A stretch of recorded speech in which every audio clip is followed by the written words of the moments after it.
마지막으로 우리가 감사로 온전히 올려드리지 못한 모습은 내 삶에, 특히 내 삶이 뭔가 낮은 상황, 뭔가 뜻대로 안 되는 상황 가운데 있을 때에 하나님의 현존을 느끼지 못하게 됩니다. 본문 23절은 이렇게 얘기합니다. 우리를 비천한 가운데서 기억해 주시니. 일반적으로 사람들은 비천한 가운데서 하나님이 기억해 주셨다는 사실을 인정하지 않습니다. 아니, 오히려 왜 하나님이 나를 사랑하시면 나를 비천한 가운데로 넣으셨는가 이런 생각을 해요. 만약 그 비천한 상황이 내가 교회를 나가지 않거나 죄를 지었다면 비천함을 받아들일 수도 있어요. 아, 내가 예수를 믿었으나 교회도 안 나가고 뭔가 잘못했기 때문이지.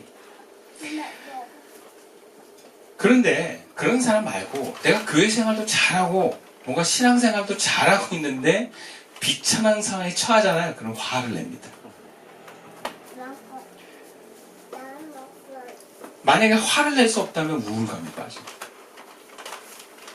성경에 욥기라는 내용인데 욥기에서 욥의 고백을 보면 그가 내가 얼마나 이런 비참에 처해야 되는지 도저히 이유를 모릅니다. 주변의 친구들은 너 죄 때문이다 그러는데 그 인정이 안 되는 거예요. 물론 죄 때문일 수도 있어요. 그런데 그 사람의 비참함이 죄 때문이 아닌 경우도 있어요. 뭔가 하나님이 그 상황을 통해서 그 사람을 단련시키고 더 하나님으로 거룩함으로 나아가기 위해서도 허락하신 경우가 많아요. 마치 우리가 금이나 은을 재련할 때 혹은 단련할 때 불순물을 제거하는 것처럼 우리의 비천한 상황이 뭔가 마음을 겸손하게 해서 하나님을 찾게 하는 계기가 있습니다. 어쨌든 뭔가 낮아지고 뜻대로 안 되는 상황에서 너 죄 때문이다 얘기하는 건 굉장히 조심스러운 거예요. 욥기에서도 욥의 비천함을 친구들이 너 죄 때문이다 그랬는데 하나님이 나중에 욥의 친구들한테 니들을 말 잘못했다. 그래서 욥을 통해서 회개의 제사를 올려드리는 행위를 합니다. 그러니까 욥의 고난을 죄 때문에 고난하다고 얘기한 건 잘못했다는 거예요. 그만큼 우리는 비천한 상황에서 하나님께 감사로 올려드리기 힘들다는 걸 말해요. 욥 자신도 내가 비천한 상황 가운데서 하나님 다 듣고 계시고 지켜보시는데 왜 침묵하시냐? 하나님 어디 계시냐? 이런 표현을 많이 해요. 그렇다면 이런 비천한 가운데 낮아진 가운데서 하나님께 고백할 수 있는, 감사로 고백할 수 있는 사람은 어떤 사람입니까? 그것은 경험도 아니고 감정도 아니고 믿음에 있습니다. 아멘. 믿음의 영역은 영의 영역입니다. 영이 깨어있으면 그렇게 낮아진 상황 가운데서도 하나님에 대한 확신이 있습니다. 그래서 감사가 나와요. 다윗의 시편을 보면 눈물로 시작한 비천한 상황에서 깨달음으로 감사를 고백한 시들이 제법 발견됩니다. 대표적으로 시편 3편이 이렇습니다. 내용이 시편 3편이 다윗이 아들 압살롬에게 쫓길 때에 지은 시예요. 그러니까 아들이 반란을 일으켜서 도망가는데 얼마나 비천합니까, 왕이. 그래서 시작을 이렇게 합니다. 여호와여 나의 대적이 어찌 그리 많은지요. 일어나 나를 치는 자가 많으니이다. 그러면서 시편이 시작이 돼요. 그리고 2절에는 세 번역으로 나를 빗대어 하나님도 너를 돕지 않는다 하고 빈정대는 자들이 어찌 이리 많습니까? 라고 선합니다. 근데 3절, 4절 가면서 뭔가 달라진 고백이 나와요. 시작이 이래요. 그러나 주님, 그러나 주님. 주님은 나를 에워싸주는 방패, 나의 영광, 나의 머리를 들게 하시는 분이십니다. 내가 주님을 바라보며 소리 높여 부르짖을 때에 주님께서 그 거룩한 산에서 응답하여 주십니다. 여러분 이게 무슨 고백이에요? 믿음의 고백이에요. 상황은 바뀐 게 하나도 없어요. 근데 믿음으로 주님은 그런 분이라는 걸 고백하는 것입니다. 그래서 6절에 가면 나를 대적하여 사방의 진을 친 자들이 천만대군이라 하여도 나는 두려워하지 않으랍니다.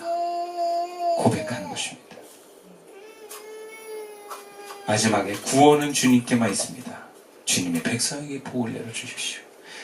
시편이 시작부터 끝까지 보면 싹 배우네요. 다윗이 비천한 가운데 시작한 기도가 하나님에 대한 믿음의 확신으로 변화가 일어납니다. 상황은 변한 게 하나도 없는데 그의 고백은 변했습니다. 하나님 어떻게 나한테 이런 일이 일어날 수 있습니까? 시작했다가 하나님은 나를 구원하시는 하나님입니다. 그런 믿음의 고백으로 바뀌는 거예요. 기도하기 시작하면 우리의 영의 채널이 열립니다. 낮아진 가운데 비천한 가운데 처했다 할지라도 그 비천함 속에서 느끼는 그 답답함과 그 어려움 속에 있다 할지라도 우리가 기도하는 순간 채널이 열립니다. 그래서 우리의 고백은 바뀌기 시작합니다. 그렇게 비천한 가운데 감사의 고백을 올려드릴 수 있는 사람은 영이 열린 사람이에요. 영이 열린다는 건 하나님에게 우리에게 오심을 경험하고 그 하나님과 소통하게 되는 사람을 말해요. 그럼 하나님이 나와 함께 하시는 것만으로 우리는 감사를 고백할 수 있습니다. 아멘. 그래서 우리가 어떤 어려움을 처할 수 있어요. 빚을 크게 지거나 몸이 아프거나 혹은 뭐 내가 사랑하는 사람과의 관계가 문제가 생기거나 혹은 모욕을 당하거나 그런데 천지를 창조하신 하나님이 나와 함께 하십니다. 아멘. 이스라엘 역사 속에서 구원하시고 보호하시고 기적을 일으킨 바로 그 하나님이 나와 함께 하십니다. 그래서 감사할 수 있는 거예요. 눈에 보이지 않는 하나님이지만 내 영은 그 하나님을 경험함으로 인해서 영이신 하나님이 나와 함께 하심을 경험함으로 감사로 고백을 올려드리는 것입니다. 그러니까 우리의 감사는 감정을 뛰어넘습니다.